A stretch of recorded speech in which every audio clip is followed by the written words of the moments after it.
আসসালামু আলাইকুম। আশা করি সবাই ভালো আছেন। প্রাণী সম্পদ উন্নয়ন ও রক্ষণাবেক্ষণ মেলার শো চলছে। এখানে 10টি গরু শো করা হচ্ছে। এই 10টি গরুর দাম চাওয়া হচ্ছে 3,10,00,000। অলরেডি এই গরুগুলার দাম উঠছে 1.5 কোটি টাকা, তাও মালিক দিচ্ছে না।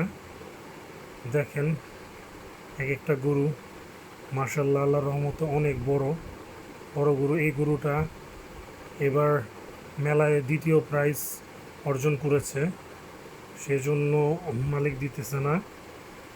3,10,00,000 টাকা দাম চাওয়া হচ্ছে 10টা গরুর।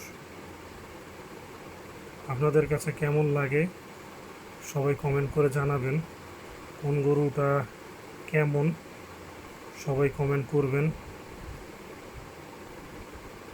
আমার কাছে খুব ভালো লাগছে, আপনাদের কাছে কেমন লাগছে সবাই একটু জানাবেন। আর গরুগুলা মার্শাল্লাহ আল্লাহর রহমতে অনেক সুন্দর। এই গরুগুলা মেলার মধ্যে বিক্রি হয় নাই, মালিক নিয়ে গেছে। প্রায় 1.5 কোটি টাকা দাম উঠছে, কিন্তু গরুগুলার মালিকের দেয় নাই।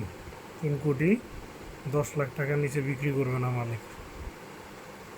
সবাই ভালো থাকবেন, আমার জন্য দোয়া করবেন। এরকম ইনফরমেশন আপনাদের মাঝে যেন পৌঁছাইতে পারি, এরকম আপডেট যেন আপনাদের মাঝে দিতে পারি। আল্লাহ হাফিজ।